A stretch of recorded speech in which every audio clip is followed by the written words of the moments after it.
Hi everyone, Sat Shri Akal, welcome to my channel. So recently मैंने breast surgery करवाई and मुझे क्यों करवानी पड़ी, क्या रीजंस थे, मेरा एक्सपीरियंस कैसा था और वहाँ से मैंने क्या कुछ सीखा, और इन केस आपको भी कुछ सिमिलर इश्यूज आ रहे हैं तो आपके पास क्या क्या ऑप्शंस हैं, इसके बारे में आज की वीडियो में हम लोग बात करेंगे। इससे पहले कि मैं वीडियो शुरू करूँ, मैं यहाँ पे कुछ बातें बताना चाहती हूँ। पहली बात तो कि मैं बिल्कुल ठीक हूँ, कोई दिक्कत नहीं है, कोई प्रॉब्लम नहीं है। सेकेंड, ये ब्रेस्ट कैंसर नहीं था, ना है, एंड आई एम श्योर नहीं होगा। एंड थर्ड इज कि यही वीडियो 2 और लैंग्वेजेस में भी अवेलेबल होगी। सो ये इंग्लिश और पंजाबी में भी वीडियो है एक्चुअली। सो आपको डिस्क्रिप्शन बॉक्स में लिंक मिल जाएगा। मेरी कोशिश थी कि मैं जितनी ज़्यादा लैंग्वेजेस में, जितनी मुझे आती हैं उस हिसाब से मैं इसको बना सकूं, क्योंकि जब हम ब्रेस्ट की बात करते हैं तो एक्चुअली इसे एक टैबू के तौर पे लिया जाता है, हम उतनी खुल के बात नहीं कर सकते हैं। सो आई थॉट कि अपना एक्सपीरियंस में जितना ज़्यादा शेयर कर पाऊँ उतना अच्छा है। अब मैं अपना एक्सपीरियंस शेयर करूं, इससे पहले मैं अपने बारे में बता देती हूं। सो मेरी एज 30+ है और मेरी हाइट है तकरीबन 5'8" और मेरा BMI नॉर्मल है। मेरी तकरीबन 64-65 kgs मेरा वेट रहता है। एंड इसके अलावा मैं वेजिटेरियन हूँ, ओकेजनली एग खा लेती हूँ, ज़्यादा ऐसे मन से नहीं खाती हूँ। ना स्मोकिंग करती हूँ, ना एल्कोहल पीती हूँ। और इसके अलावा मैं एक्सरसाइजेस भी रेगुलरली करती हूँ, खाने का, डाइट का भी ध्यान रखती हूँ। ये नहीं है कि एकदम ही बस वही सात्विक भोजन है, ऐसा कुछ नहीं है। सो जंक फूड भी खा लेती हूँ, बट ऐसा नहीं है कि इट्स जस्ट जंक फूड। मैं हेल्दी चॉइसेस लेना पसंद करती हूँ।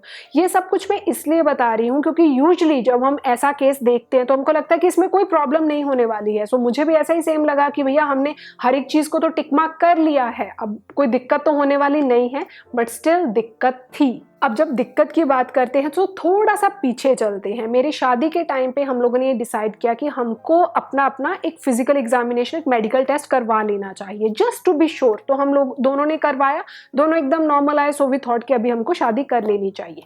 उस टेस्ट में जब गायनोकोलॉजिस्ट के पास मैं गई थी तो उन्होंने मुझे अल्ट्रासाउंड के जरिए ये बताया था कि मेरी ब्रेस्ट में थोड़े फाइब्रोएडिनोमास हैं।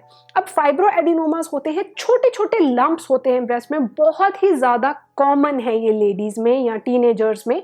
तो इसमें कोई घबराने वाली बात नहीं है। लेकिन उन्होंने मुझे बताया कि मुझे इनको अंडर थोड़ा अंडर माय आई रखना पड़ेगा, अंडर ऑब्जर्वेशन रखना पड़ेगा। मुझे तकरीबन हर साल मुझे एक बार अल्ट्रासाउंड करवाना पड़ेगा, सो दैट कि अगर कोई भी चेंज है या किसी तरह का कोई और प्रॉब्लम है, हमें इजीली पता लग जाए। मेरे केस में ऑन द राइट साइड जो ब्रेस्ट थी उसमें फाइब्रोएडिनोमास थे। एक था जो थोड़ा सा ज़्यादा बड़ा था एज कम्पेयर टू बाकी सबके, सो उसको हम लोग ध्यान में रख रहे थे। अब बात करते हैं 2 साल पहले की। सो 2 साल पहले मुझे मेरी राइट ब्रेस्ट में छोटा सा एक लंप महसूस हुआ जो कि बॉल जैसा था। सो उसको जब टच करती थी ऐसे नहीं था कि दर्द हो रहा है, थोड़ी सी पेन थी, पर ज़्यादा कोई ऐसे नहीं था कि अनबियरेबल है। तो मुझे डर सा थोड़ा लगा कि ये क्या चीज़ है, बिकॉज हम लोग तो चेक करवाते जा रहे हैं। सो जल्दी से मैं अपनी गायनोकोलॉजिस्ट के पास भागी और उन्होंने दोबारा मेरा अल्ट्रासाउंड करवाया और उसमें पता चला कि ये सेम फाइब्रोएडिनोमा ही है जो पहले था, बस वो और थोड़ा सा बढ़ गया है। तो उसमें घबराने वाली कोई बात नहीं थी। सो उन्होंने मुझे ये बता दिया, मैंने रेडियोलॉजिस्ट से बात कर ली, गायनोकोलॉजिस्ट से बात कर ली। सो चलिए अपन लोग घर पे आ गए। अब कट टू बात आती है इस साल की। सो मुझे एक दिन अचानक ब्रा के ऊपर छोटा सा एक स्टेन मुझे नजर आया। अब जब मैं जाती हूँ गायनोकोलॉजिस्ट के पास तो उनको एक तो मैंने उस लंप की बात की जो 2 साल पहले मुझे ज्यादा बड़ा दिखाई दिया था, और फिर मैंने उन्हें ये डिस्चार्ज के बारे में भी बताया।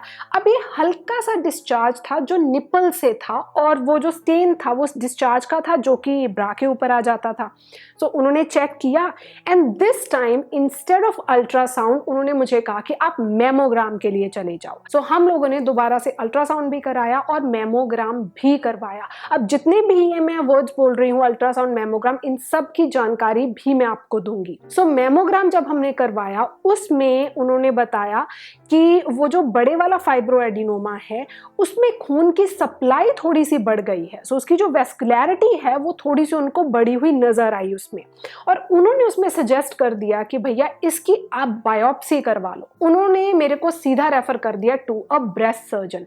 अब यहाँ पे मेरी थोड़ी जो वरी थी वो थोड़ी बढ़ गई। I was actually quite confuse. मुझे डर भी लग रहा था कि क्या चीज़ है, क्योंकि जब आप गूगल करो बायोप्सी, ब्रेस्ट बायोप्सी, तो बहुत घबराने वाली चीजें सामने आती हैं। अब जाती हूँ मैं अपने ब्रेस्ट सर्जन के पास। अब हम डील कर रहे हैं 2 इश्यूज के साथ। पहला है हमारे पास वो लंप और सेकेंड है हमारे पास अब निपल डिस्चार्ज।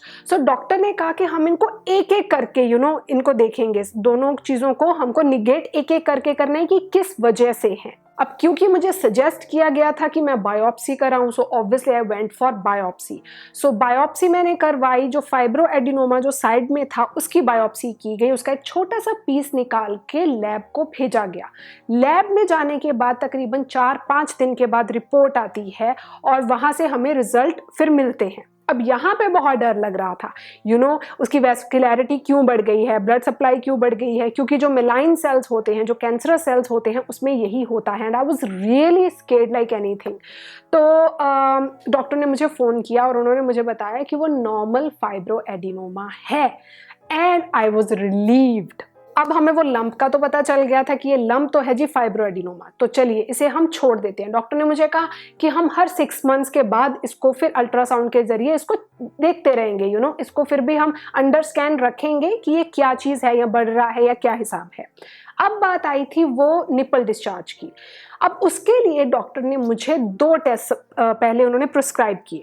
पहला था कि वो जो डिस्चार्ज है उसको हम लोग एक स्लाइड पे ले लेते हैं और उसमें जो सेल्स आएंगे उसको लैब में चेक किया जाएगा और पता लगेगा कि जो सेल्स हैं मलाइन हैं, नॉर्मल हैं, कैसे हैं। और सेकंड उन्होंने मुझे कहा कि हम लोग टेस्ट करवाते हैं प्रोलैक्टिन का।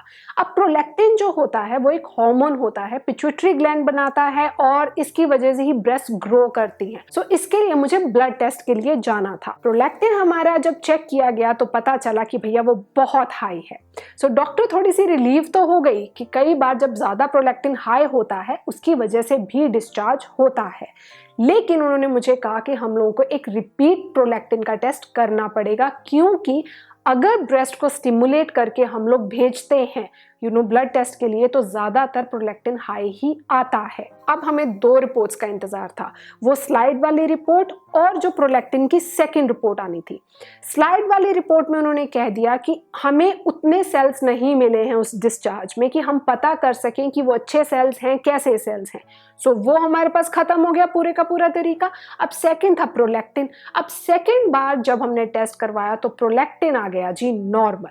अब सेल्स हमारे पास नहीं थे, प्रोलैक्टिन हमारा नॉर्मल आ चुका था। अब कौन सा टेस्ट करवाया जाए? मेरी ब्रेस्ट सर्जन ने फिर हमें सजेस्ट किया that we should go for a MRI।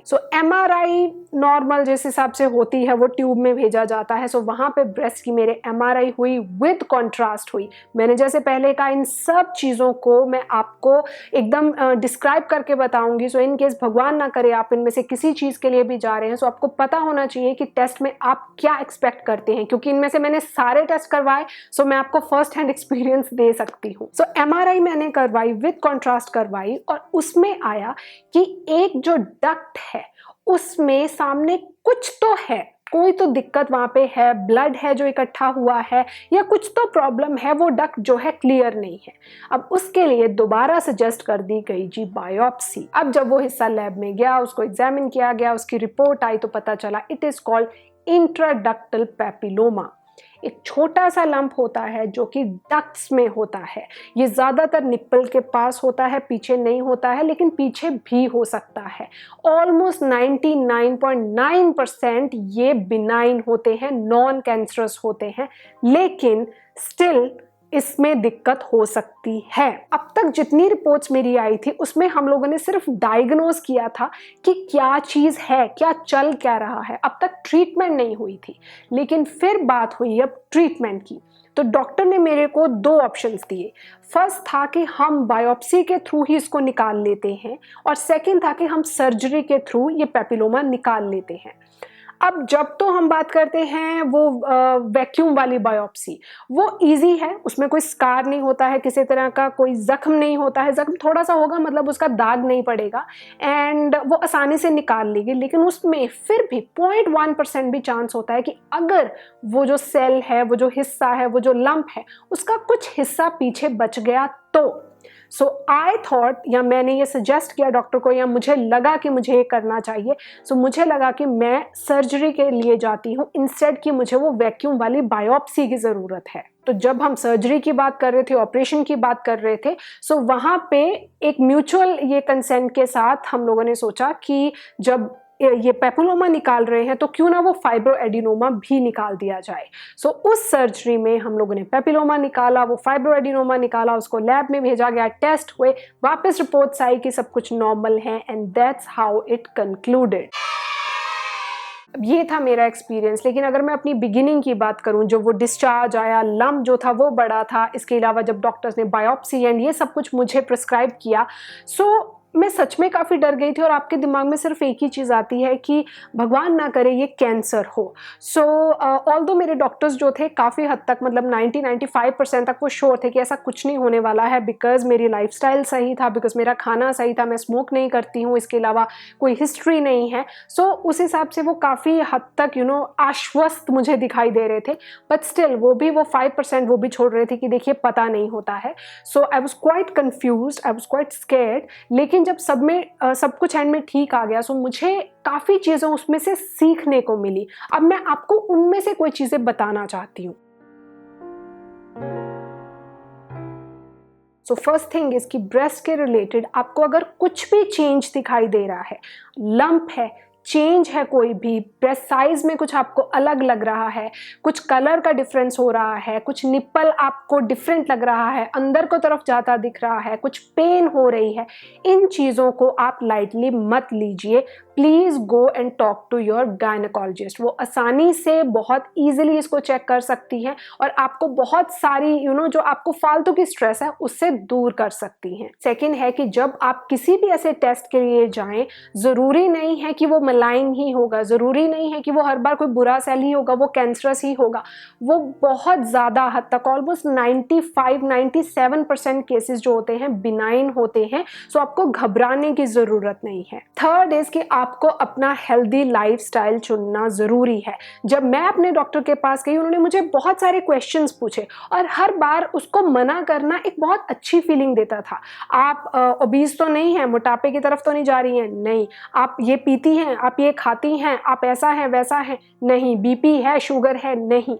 सो हर बार उस हर चीज़ को निगेट करना, उसको ख़त्म करना कि नहीं ये सब कुछ मैं नहीं करती हूँ तो दिक्कत नहीं आने वाली है, वो भी बहुत ज़रूरी है। सो लाइफस्टाइल चेंज, आपकी जो डाइटरी चेंज है, वो सिर्फ इसलिए नहीं होती है कि आप अच्छे दिखें, वो इसलिए भी हैं कि वो बहुत सारी हेल्थ कंडीशंस जिसके बारे में हमें पता भी नहीं होता है कि उन चीज़ों को भी इम्पैक्ट करती हैं, उसके लिए भी उनका सही होना ज़रूरी है। जब भी आपके डॉक्टर किसी टेस्ट के लिए आपको कहते हैं, ज़रूरी नहीं है कि वो कोई चीज़ कंफर्म करना चाहते हैं, एक्चुअली वो बहुत सारी चीज़ों को निगेट करना चाहते हैं।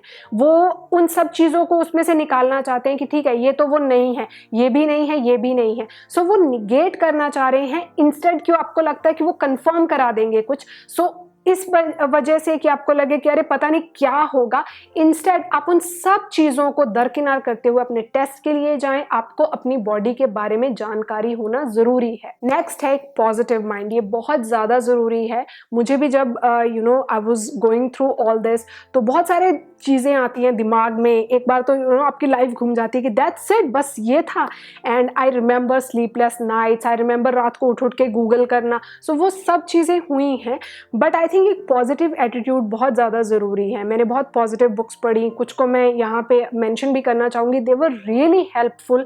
इन्होंने एक डिफरेंट तरह की एक एनर्जी, एक डिफरेंट तरह की स्पिरिट ये भरती हैं आप में, that everything is going to be all right. And अगर आप पॉजिटिव होती हैं तो आपका माइंड जो है आपकी बॉडी को भी अफेक्ट करता है, ये प्रूवन फैक्ट है। तो अगर आप यहाँ पे पॉजिटिव हैं, so this everything is going to be all perfect.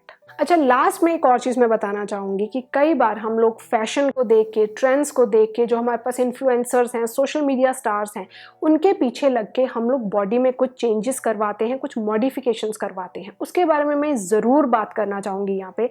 I remember जब मैं प्री एनेस्थीसिया चेकअप के लिए गई, क्योंकि मुझे जनरल एनेस्थीसिया की इन्फ्लुएंस के अंडर उन्होंने रखना था, तो मेरा एक प्री एनेस्थीसिया चेकअप हुआ था कि बेहोशी के दौरान कोई दिक्कत और ना आ जाए। सो उन्होंने एलर्जीज़ के बारे में पूछा एंड उन्होंने हिस्ट्री के बारे में पूछा एंड ऑल दैट स्टफ।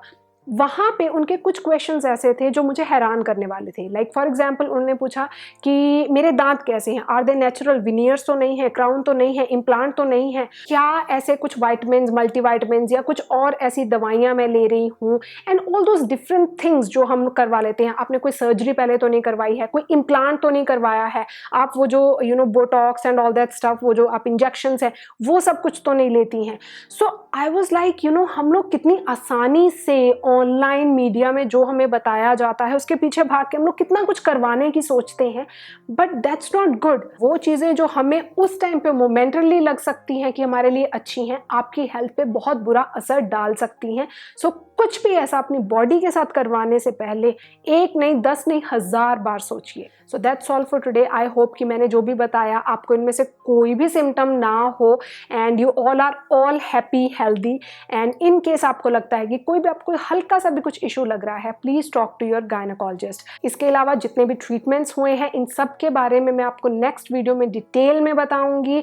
जो भी ये ट्रीटमेंट्स है, अल्ट्रासाउंड, MRI, मैमोग्राम, ये सारे जितने भी ट्रीटमेंट्स हैं, मेरे केस में ये ब्रेस्ट रिलेटेड हुए हैं, बट ये बॉडी में किसी और पार्ट के लिए भी हो सकते हैं। सो आप क्या एक्सपेक्ट करें, पेनफुल होते हैं, नहीं होते हैं। सो ये सब चीज़ें मैं आपको मेरी नेक्स्ट वीडियो में डिटेल में बताऊंगी। इन केस आपके कोई भी क्वेरीज हैं, आप कुछ पूछना चाहती हैं, आपको लग रहा है कि आपको कोई बात करनी चाहिए, सो आप मुझे कमेंट ज़रूर कर सकती हैं। मैं आपको मिलूंगी मेरी नेक्स्ट वीडियो में। Till then, stay healthy, stay happy, stay blessed. Bye bye.